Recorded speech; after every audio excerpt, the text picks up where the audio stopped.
Every day, something dramatic happens in the Caribbean that affects our lives. We'll give you the details. We'll give you the facts on Caribbean Perspective with Eddie Frederick. How's Eddie Frederick?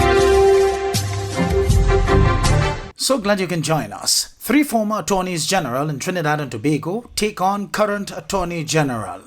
This story takes the lead in today's edition of Caribbean Perspective for Monday, 14th February 2022. Details when we return. Conveniently located in the Grandstand Shopping Center, for over 40 years, Food Fair has provided quality service at affordable prices. Now, grocery shopping is made easier and more convenient from the Food Fair web store. Hey, babe. Listen, I need you to go down to Food Fair to get some groceries. All right, no problem. Right away. Thanks, babe. What are you doing? You're supposed to be going Food Fair to get a grocery, man. I am, but didn't you know you can order your groceries online from the Food Fair web store? Are you serious? Of course. All you have to do is just to log on to www.foodfair.gd with credit card in hand, and with an order of $100 or more, Food Fair Grandstands will deliver up to 3 miles away. And you don't even have to worry about your information, you know. Their safety measures are excellent. So hold on. You just order online and Food Fair will deliver to you? Yep. Oh, baby, better hurry up and order, man. I already did. They should be here any minute now. Enjoy easy online shopping anytime from your home or office from the Food Fair web store. Food Fair, where you can fill your baskets without emptying your pockets.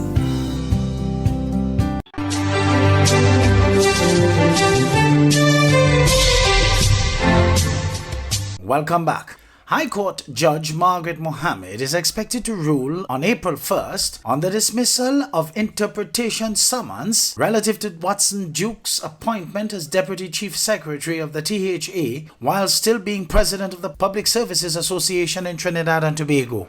Urvashitawari Rupnarayan of TV6 News reports. 3 former attorneys general will come up against Attorney General Faris Al-Rawi in an interpretation summons filed last December by his office. Senior counsel Ramesh Lawrence Maharaj, John Jeremy and Anand Ramlogan are appearing on behalf of the Tobago House of Assembly, its Chief Secretary Farley Augustine and Deputy Chief Secretary Watson Duke in the matter of the legality of Watson Duke being appointed as Deputy Chief Secretary of the THA while still being President of the Public Services Association. Senior counsel Fayad Hussain is leading the case for the Office of the Attorney General, while Reginald Amor, Senior counsel, appears on behalf of the Registration, Recognition and Certification Board, the RRCB, as an interested party. Duke was also a member of the RRCB when he was appointed Deputy Chief Secretary, but has since resigned from his positions at the PSA and the RRCB. Justice Margaret Mohammed is presiding in the matter. The attorneys for the THA argue if this summons were to proceed, it will be an abusive process and a waste of the court's time, since the issue has become one that is now academic in nature. From the onset of today's hearing, Miraj, Jeremy and Ramlogan took aim at Hussain after he asked for an adjournment on the matter, despite the AG's office having requested that it proceed with expedition. Maharaj pointed out what has been more than a month since his strikeout application was filed and the AG's office ought to have been prepared to proceed. Jeremy shared a similar view, pointing out the dismissal application brought on behalf of Duke had been filed since January 16th and the Office of the Attorney General had almost a month to prepare. Ramlogan submitted that no pre-action protocol letter had even been issued to Duke before the interpretation summons. He says this should have been the first action taken since Duke would have been afforded the opportunity to respond. Justice Mohammed agreed to set timelines for the filing of submissions with regard to the applications to dismiss. Once timelines are followed, Justice Mohammed will deliver her ruling on April 1st. Urvashitawari Rupnarayan, TV6 News. In other news, the Salvation Army in Barbados has raised just over 817,000 Barbados dollars, surpassing its $700,000 target. Barbados Today has more. Word of this from Chairman of the Army's Advisory Board, Paul Bernstein, who thanked the general public and the business community for their support. Speaking during a press conference on Thursday, Bernstein also revealed that the number of Barbadians requesting assistance from the Army continues to increase, particularly due to the challenges posed by the COVID-19 pandemic. In 2021, we were able to help the following people. With clothing and furniture, we've helped 752 persons with furniture and clothing. In food hampers, this is not the Christmas hamper, food hampers for people that required food, especially during COVID, people that came in with children and had no meals to get or anything like this. We were happy to say that we gave out 4,987 food hampers. On top of that, the regular Christmas hampers, we gave out across Barbados, 4,002 persons received hampers. So all in all, it's just over 9,000, just about 9,000 people receiving hampers by way of during the year and by the Christmas hampers. The feeding center prepared hot meals and indoor meals. When I say indoor, we have changed our system where people come and collect it and leave. They received 26,480 persons received meals. And on wheels, which is for shut-ins, we sent out 10,653. Over in Jamaica, the Director of Public Prosecutions, Paula Llewellyn, has ruled that the police corporal implicated in the haircut incident involving Rastafarian Nzinga King should not be charged. CVM TV in Jamaica has more. Scores of Jamaicans and Rastafarians incensed by the media reports that Miss King's dreadlock was allegedly cut by a female police while in lockup at the Four Paths police station rallied around the Clarendon family for months. The wait for ruling on the matter ended after several months, but not how some would have hoped. The DPP in her ruling recommended that no criminal charges be brought against the accused female police in respect of the allegations made by Miss King, in agreement with the Indicom findings on the issue. She also recommended that a male officer accused of assault occasioning bodily harm relating to Miss King's arrest, disorderly conduct and abusive language not be criminally charged, also in agreement with the Indicom findings. The DPP notes this did not prevent Miss King from, however, pursuing civil remedies in the matter, adding civil proof is on a balance of probabilities, which is lower than the criminal standard, which is proof beyond a reasonable doubt. While the DPP admits no recommendations have been made regarding King and the offense of creating public mischief, she says her office is aware the police have primacy of decision-making on investigations and laying charges.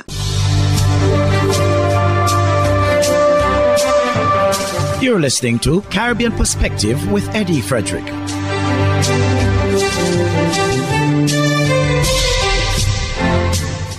Still on Jamaica, that country's Prime Minister Andrew Holness announced in Parliament on Friday last that face-to-face classes for children will resume immediately after the midterm break. Rules for churches and curfew hours have also been changed. Andrea Chisholm of TVJ News has more. We are giving notice that after the midterm break for schools, we will be returning to full face-to-face. Prime Minister Andrew Holness in Parliament on Tuesday as he lamented the state of education in the country. Some of the things that are placed even in traditional media, the things that we see on social media, the commentary, the level of understanding of issues, of the public debate, tells us that we have a crisis in education because the level of reasoning that is applied to many of the issues, sometimes you have to sit back and wonder, what did they learn in school? Meanwhile, almost everybody has been complaining of fatigue. In this case, not as a side effect of COVID-19, but being tired and fed up of restrictions. From February 11 to 24, the curfew will now run from 11 p.m. to 5 a.m. Congregations will no longer have to abide by the 100 limit. It's now based on the size of the church. The maximum number of persons allowed to attend will be based on the size of the area designated for worship, divided by 36 square feet. As an example, a church with a worship area of 5,000 square feet would be able to have 138 persons present. The absence of regular church would undoubtedly give space for imposters and false prophets to try to fill the void. And undoubtedly we have seen a lot of that creeping in. And more restrictions will be lifted in the coming weeks. We are reviewing our control entry procedures, the whole system of the Jam COVID reporting, and the system of quarantining and so forth. But I want it to be clear that this government wants to move definitively and decisively towards returning the country to normalcy. The opposition also raised concerns about controversial comments from Health Minister Dr. Christopher Tufton, who suggested preferential treatment for Jamaicans who have been vaccinated. Mr. Holness insists the government has not moved towards a mandatory vaccination policy. He, however, points to public precautions, including testing. Where there are any forms of mass gatherings being permitted, that the persons who are gathering, especially under the auspices of the government, that those persons are vaccinated. Andrea Chisholm, TVJ News. The Guyana government is put in a position to examine ways to slow down the migration of qualified nurses from the South American English-speaking country.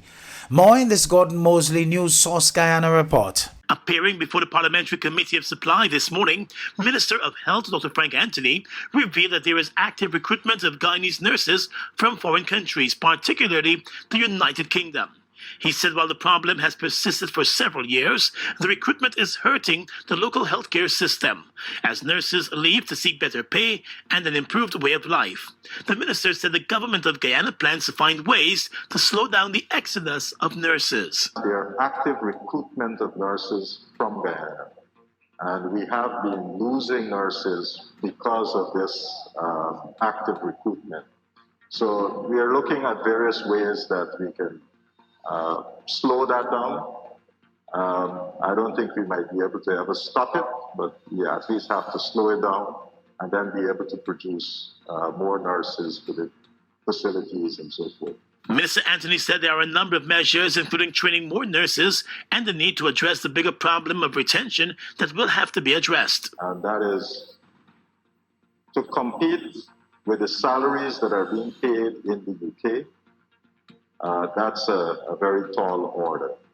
And what is happening right now is that when a nurse is offered a job, let's say in the UK, that offer is not just for the nurse to go to the UK, but for the entire family to accompany the nurse. And so these are the dynamics that we have. Dr. Anthony, however, admitted that in order for nurses to be assured of upward mobility in Guyana, they must first complete the midwifery program, even if they have no interest in that field. He said that it is a situation that the government will be looking to change. Conveniently located in the Grand Shopping Center, for over 40 years, Food Fair has provided quality service at affordable prices. Now, grocery shopping is made easier and more convenient from the Food Fair web store. Hey, babe. Listen, I need you to go down to Food Fair to get some groceries. All right, no problem. Right away. Thanks, babe. What are you doing? You're supposed to be going Food Fair to get a grocery, man. I am, but didn't you know you can order your groceries online from the Food Fair web store? Are you serious? Of course. All you have to do is just to log on to www.foodfair.gd with credit card in hand, and with an order of $100 or more, Food Fair grants will deliver up to 3 miles away. And you don't even have to worry about your information, you know. Their safety measures are excellent. So hold on. You just order online and Food Fair will deliver to you? Yep. Oh, baby, better hurry up and order, man. I already did. They should be here any minute now. Enjoy easy online shopping anytime from your home or office from the Food Fair web store. Food Fair, where you can fill your baskets without emptying your pockets.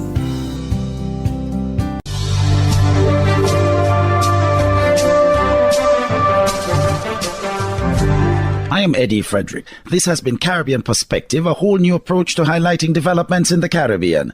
In the meantime, please continue to log on to CaribbeanPerspective.com for more daily news and more.